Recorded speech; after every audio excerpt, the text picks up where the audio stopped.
राधे राधे महाराज जी। महाराज जी, जब हर जीवित प्राणी अपने अपने कर्मों के अनुसार प्रारब्ध भोगने को बाध्य है, तो मनुष्य नाम जप कर भगवान की शरण में जाकर अपने दुख सहने की शांति प्राप्त कर सकता है। परंतु वो मूक प्राणी जो बोल नहीं सकते, अपनी तकलीफ किसी से कह नहीं सकते, क्या उनके लिए भी नहीं? कोई विधान नहीं। इसीलिए तो बड़े भाग मानुष तन पावा, सुर दुर्लभ सद ग्रंथन गावा, साधन धाम मोक्ष कर द्वारा, पाए न जे परलोक समारा, सो परत्र दुख पावई, सिर धुनि धुनि पछताए, काले कर्म ईश्वर मिथ्या दोष लगाए। जो ऐसे बढ़िया मनुष्य देह को प्राप्त करके अपने कर्मों का नाश करके, पाप कर्म का नाश करके भगवत प्राप्ति नहीं करता, सो परत्र दुख पावई, उसे महान दुख मिलेगा। वो सिर धुनि धुनि पछताए, काले कर्म ईश्वर मिथ्या दोष लगाए। अब क्या कुत्ता बनने पर, पशु बनने पर हम अपने प्रारब्ध का नाश थोड़ी कर पाएंगे? मान लो कुत्ते के पेट में पीड़ा हो रही, क्या कौन दवा देगा? कौन जान रहा है कि उसकी पीड़ा वो बता सकता है क्या? वो फड़फड़ा रहा है। कितने ऐसे जीव हैं जिन तक हमारी पहुंच नहीं है और उनको शारीरिक पीड़ाएं हैं, उनको प्यास है, उनको भूख है, उनको कोई बीमारी है, कौन देख पा रहा है? भोगना ही भोगना है, केवल भोगना है, तड़प तड़प के मरना है, कोई सहयोग देने वाला नहीं है। मनुष्य जीवन में तो हमें कष्ट है, तो हम बता सकते हैं मुझे यहाँ पीड़ा है, हम अस्पताल जा सकते हैं। हम अब भजन के द्वारा, अनुष्ठान के द्वारा अपने पूर्व पापों को नष्ट कर सकते हैं। अगर पूर्व पाप नष्ट ना होते तो भगवत प्राप्ति किसी को होती ही नहीं। इसका मतलब पूर्व प्रारब्ध मिटता है, लिखित मिटता है, तभी तो हम जाकर के नए प्रारब्ध की रचना करके भगवत प्राप्ति करते हैं। ये सुअर कुत्ता बनने पे नहीं होगा, ये गधा ऊंट बनने पे नहीं होगा, ये मनुष्य बनने पर ही होगा। और मनुष्य जन्म मिला तो भूमि परत भा ढाबर पानी, तिम जीवई माया लपटानी।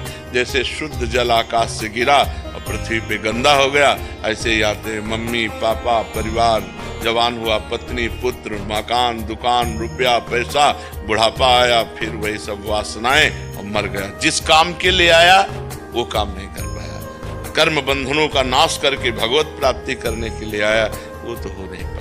सब का सब यहीं पड़ा रह गया और वो अपने कर्मों को लेकर यहाँ से चला जाता है। इसलिए विवेकवान वही है जो अपने कर्तव्य को पूजा बना ले और भगवान का नाम जप करते हुए पापों से डरे, कोई पाप कर्म ना करे, तो वो बाजी मार ले जाएगा।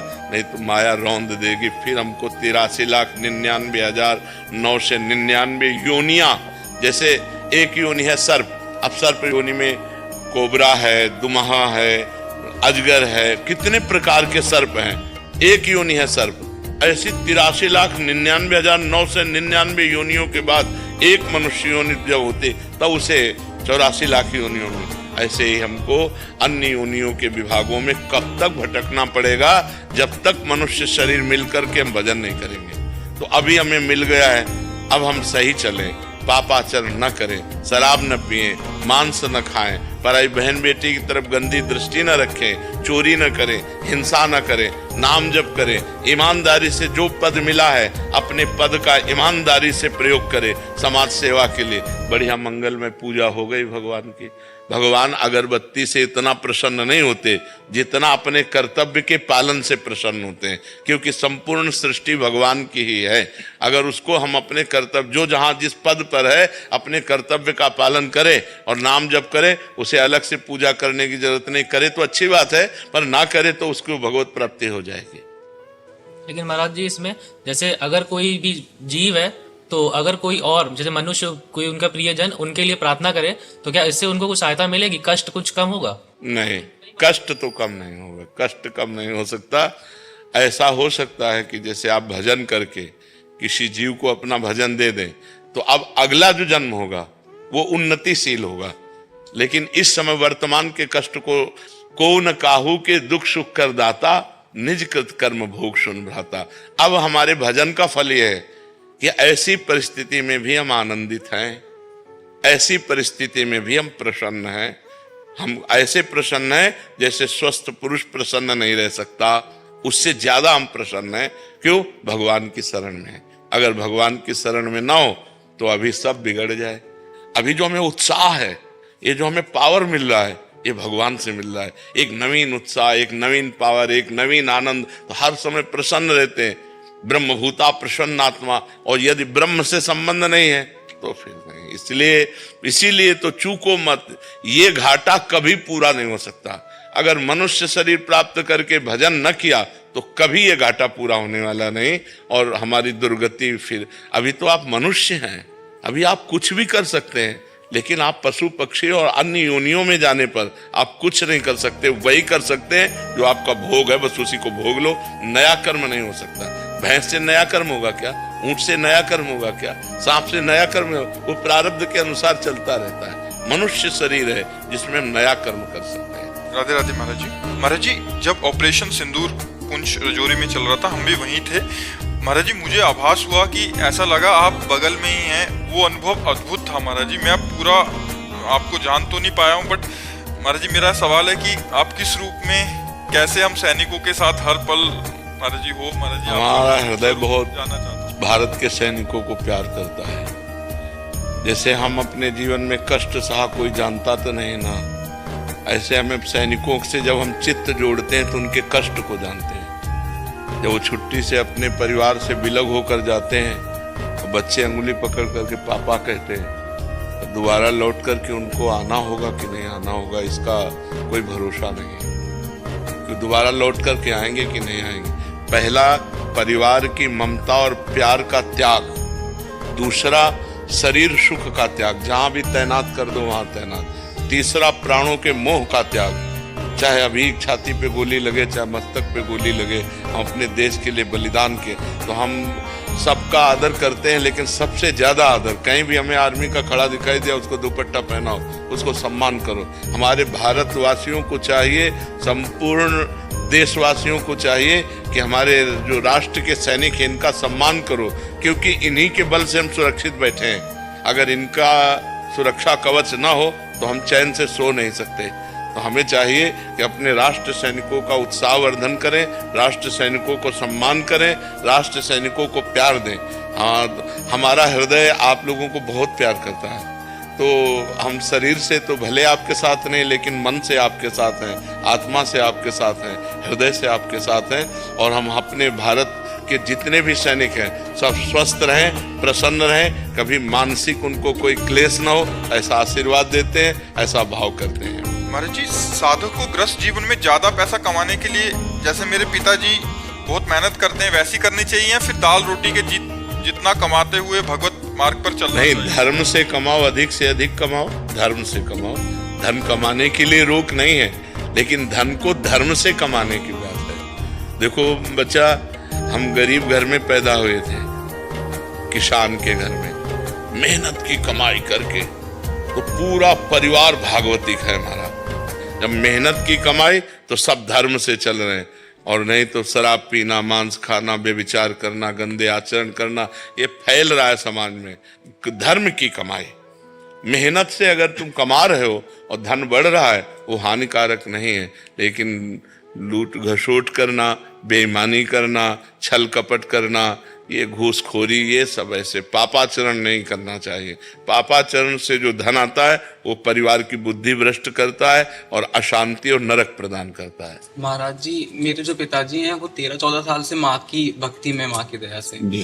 पर अभी उनको 17-18 साल हो गए व्यापार करते हुए। वो माँ के भरोसे पैसा उसमें लगाते रहते हैं और वो डूबता जा रहा है, डूबता जा रहा है। तो ऐसा लगता है कि मेरे पिताजी की भी यही है कि वो माँ उनको इसीलिए व्यापार उनका अच्छा नहीं कर रही क्या, कि उनकी भक्ति में वो बहुत सुंदर विचार है, बहुत सुंदर विचार है कि भगवान कृपा करके संसार की उन्नति नहीं दे रहे, कि तू केवल मेरे में लगा रहे और तेरा मोक्ष हो जाए, तेरा कल्याण हो जाए। बहुत अच्छे विचार उनके हैं, पर आप उन विचारों पर ना चल करके आप माँ का भरोसा लेकर कर्तव्य में आगे बढ़ते रहिए। एक पॉइंट में अगर हम फेल हो रहे हैं तो हम दूसरा व्यापार देखते हैं, दूसरे में फेल हो रहे हैं तो हम तीसरा देख रहे हैं। हम बैठे नहीं रहेंगे, क्योंकि परिवार है, परिवार का पोषण करना है, संसार की उन्नति भी करनी है, हमें लौकिक लाभ भी लेना है। इसलिए हमें और बदलते रहना चाहिए, जिसमें सरसब्ज हो जाए वो भगवान की कृपा से आगे बढ़ाओ। समझ रहे?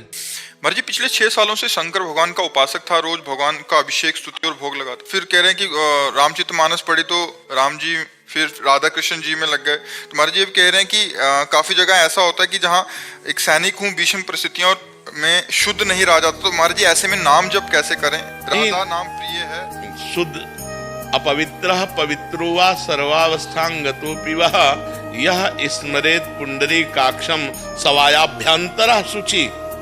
जो हर समय राधा राधा कृष्ण कृष्ण हरि हरि राम राम रट रहा है, वो नहाए या ना नहाए, वो भीतर और बाहर दोनों जगह से पवित्र हो जाता है। नाम जप के लिए कोई विधि निषेध नहीं, मंत्र जप के लिए विधि निषेध है। हर समय नाम जप करो, चाहे 4 दिन स्नान ना हुआ हो तो नाम जप करो। नाम जप के लिए कहीं कोई रोक नहीं। अपवित्रा पवित्रो वा, अपवित्र हो या पवित्र हो, जो पुंडरीकाक्ष कमल नयन भगवान श्री हरि का नाम स्मरण करता है वो बाहर और भीतर दोनों जगह से पवित्र हो जाता है। इसलिए तुम नाम जप करो, नाम जप के लिए कोई निषेध नहीं। मैं राधा राधा भी जब हाँ, जब राधा का गुरु मंत्र होगा वो बात अलग होगी। ये जो राधा राधा जैसे आपने माना कि गुरु के मुख से निकला हुआ है, तो ये नाम दीक्षा है, ये मंत्र दीक्षा नहीं है, ये नाम दीक्षा है। इसी को जपू महाराज जी हाँ, कंटिन्यू, हाँ। शुद्ध रहो इसी को कंटिन्यू। हाँ, रात दिन राधे राधे महाराज जी। महाराज जी, प्रत्याहार, भक्ति, सेवा, क्रिया योग, महाराज जी इनका अर्थ पूछना चाह रहे हैं। इंद्रियों का अपने अपने विषयों से हटा करके परमात्मा में लगाना प्रत्याहार है। भक्ति, भगवान के चरणारविंद में निरंतर चित्तवृत्ति का अनन्य भाव से समर्पित हो जाना, निष्काम भाव से समस्त चराचर जगत की सेवा करना, ये भक्ति है। सो अनन्य गति जाके असमति न तरय हनुमंत, मैं सेवक सचराचर। निरंतर भगवान का स्मरण, चराचर जगत को भगवान का स्वरूप मान करके सेवा, और वो सेवा भी भगवान को समर्पित।